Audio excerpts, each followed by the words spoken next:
അസ്സലാമലൈക്കും, welcome back. ഇന്നത്തേത് നിങ്ങൾ ആരും ഇതുവരെ ട്രൈ ചെയ്ത് നോക്കിയിട്ടില്ലാത്ത ഒരു റെസിപ്പി ആയിട്ടാണ് വന്നിട്ടുള്ളത്. വെറും 10 മിനിറ്റ് മാത്രം മതി ഇത് ഉണ്ടാക്കിയിട്ടെടുക്കാൻ വേണ്ടിയിട്ട്. എണ്ണയൊന്നും ഇല്ലാണ്ട് നല്ല ഹെൽത്തി ആയിട്ട് നമുക്ക് നോമ്പ് തുറക്കുന്ന സമയത്ത് ഉണ്ടാക്കിയിട്ടെടുക്കാൻ വേണ്ടിയിട്ട് പറ്റിയ ഒരു അടിപൊളി റെസിപ്പിയാണിത്.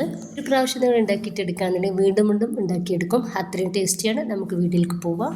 ഇതിന് വേണ്ടിയിട്ട് ഇഡലി ചെമ്പിലോട്ട് ഞാൻ കുറച്ച് വെളുത്തുള്ളി, ഉണക്കമുളക്, ചിക്കന്, അതുപോലെ തന്നെ ഒരു 2 കോഴിമുട്ട ഞാൻ പൊട്ടിച്ചിട്ട് ഒഴിച്ചെടുക്കുന്നുണ്ട്.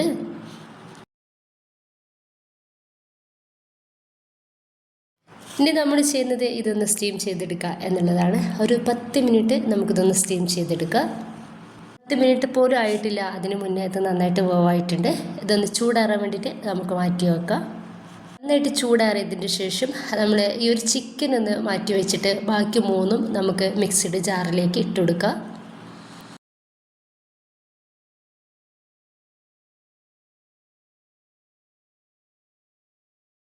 ഇനിയിപ്പോൾ ഞാനിവിടെ കുറച്ച് ചീസ് എടുത്തിട്ടുണ്ട്. നിങ്ങളുടെ കയ്യിലുണ്ടെങ്കിൽ മാത്രം ചേർത്തെടുക്കുമ്പോൾ ഒരു ടേസ്റ്റ് കൂടുതലുണ്ടാവും. ഇനിയിപ്പോൾ ഇതാ ഒരു 1/4 കപ്പ് പാലും സോൾട്ട് ആൻഡ് പെപ്പർ കൂടെ നമ്മൾ ഇതിലേക്ക് ചേർക്കുന്നുണ്ട്. ഇപ്പോൾ ഇതെല്ലാം കൂടെ നല്ല ഫൈൻ പേസ്റ്റ് ആക്കിയിട്ട് നമുക്ക് അരച്ചെടുക്കാം. ഞാനിപ്പോൾ ഇത് നന്നായിട്ട് തന്നെ ഒന്ന് അരച്ചെടുത്തിട്ടുണ്ട്. ഞാൻ കുറച്ച് സവോളയും അതുപോലെ തന്നെ കുറച്ച് തക്കാളിയും ചെറുതാക്കിയിട്ട് കട്ടാക്കി എടുത്തിട്ടുള്ളതാണ്. ഇനിയിപ്പോൾ ഇതിലേക്ക് നമ്മൾ റെഡിയാക്കി വെച്ചിട്ടുള്ള ആ ഒരു ചിക്കൻ ഒന്ന് പിച്ചിട്ട് അതുകൂടി ചേർക്കാം. നിങ്ങളുടെ കയ്യിൽ എന്ത് വെജിറ്റബിൾസ് ആണുള്ളത് അതെടുത്താൽ മതി.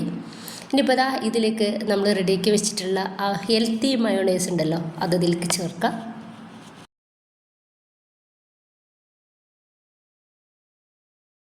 ഞാൻ ഇതിലേക്ക് കുറച്ചുകൂടി സാൾട്ട് ചേർത്ത് കൊടുക്കുന്നുണ്ട്.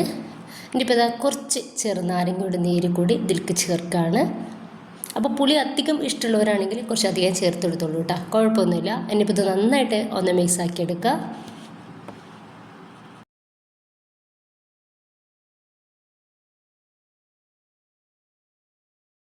മിക്സ് ആക്കി എടുത്തിട്ടുണ്ട്. നമുക്കിതൊന്ന് മാറ്റി വെക്കാം. ഇനിയിപ്പോൾ ഞാനിതുപോലെ ഒരു പാനിലോട്ട് കുറച്ച് നെയ്യ് ചേർക്കുന്നുണ്ട്. ഇനിയിപ്പോൾ ഇതാ ഞാൻ ബ്രെഡ് ഒന്ന് റോസ്റ്റ് ചെയ്തെടുക്കുകയാണ്. ബ്രെഡിൻ്റെ ആ ഒരു ഭാഗം ചെറുതായിട്ട് നല്ല ഗോൾഡൻ ബ്രൗൺ കളർ ആവുന്ന സമയം വരെ ഒന്ന് റോസ്റ്റ് ചെയ്തെടുക്കുക. ചെറിയ തീരിട്ടിട്ട് മതി റോസ്റ്റ് ചെയ്തെടുക്കൽ. ഇനിയിപ്പോൾ ഇതാ ഒരു ബ്രെഡ് മാറ്റി വെച്ചിട്ട് വേറൊരു ബ്രെഡിൻ്റെ മേലിലേക്ക് നമ്മൾ റെഡിയാക്കി വെച്ചിട്ടുള്ള ആ ഹെൽത്തി മയോണൈസ് ചേർത്തിട്ടുള്ള ആ ഒരു ഫില്ലിങ് ഇതിലേക്ക് വെച്ച് കൊടുക്കുക. എത്രക്ക് നിങ്ങൾക്ക് വേണം അതിനനുസരിച്ച് ഫില്ലിങ് ചേർത്ത് കൊടുക്കാവുന്നതാണ്. ഇതിൻ്റെ മേലേക്ക് കുറച്ച് ചീസ് കൂടി ചേർക്കുന്നുണ്ട്. ചീസ് നിങ്ങളുടെ കയ്യിലുണ്ടെങ്കിൽ മാത്രം ചേർത്ത് കൊടുത്താൽ മതി, അല്ലാതെ തന്നെ ഇത് ഭയങ്കര ടേസ്റ്റാണ് കഴിക്കാൻ വേണ്ടിയിട്ട്. ഇപ്പോൾ മറ്റേ ബ്രെഡ് വെച്ചിട്ട് നമുക്ക് ഇതൊന്ന് കവർ ചെയ്യാം. എന്നിട്ട് ജസ്റ്റ് നമുക്കിതൊന്ന് ചൂടാക്കിയെടുക്കാം. 2 പ്രാവശ്യം നമുക്ക് ഇത് തിരിച്ചും മറിച്ചും ഇട്ടെടുക്കാവുന്നതാണ്. അപ്പോൾ ഇത്ര ആയിക്കഴിഞ്ഞാൽ നമുക്കിത് പാനിൽ നിന്നും എടുത്ത് മാറ്റാം. നമുക്ക് ഇതുപോലെ തന്നെ ബാക്കിയുള്ളത് ചെയ്തെടുക്കാവുന്നതാണ്. അപ്പോൾ ഞാനിതാ ബ്രെഡ് ഇതുപോലെ റെഡിയാക്കി എടുത്തിട്ടുണ്ട്. ഇനിയിപ്പോൾ ഞാനിതൊന്ന് കട്ട് ചെയ്തിട്ട് ഞാൻ കാണിച്ചു തരാം. ഒരു രക്ഷയില്ലാത്ത ടേസ്റ്റാണ് ആ ഒരു മയോണൈസും ചീസും എല്ലാം കൂടി കഴിക്കാൻ സൂപ്പറാണ്, അടിപൊളിയാണ്. അപ്പോൾ എല്ലാവരും ഒന്ന് ഉണ്ടാക്കി നോക്കുക. എന്തായാലും നിങ്ങൾക്ക് ഇത് ഇഷ്ടമാവും. വെറും 5 മിനിറ്റ് മതി, ഹെൽത്തിയാണ് കേട്ടോ. അപ്പോൾ അത് എല്ലാവരും ഉണ്ടാക്കി നോക്കിയിട്ട് നിങ്ങളുടെ അഭിപ്രായങ്ങൾ കമൻ്റായിട്ട് അറിയിക്കട്ടോ.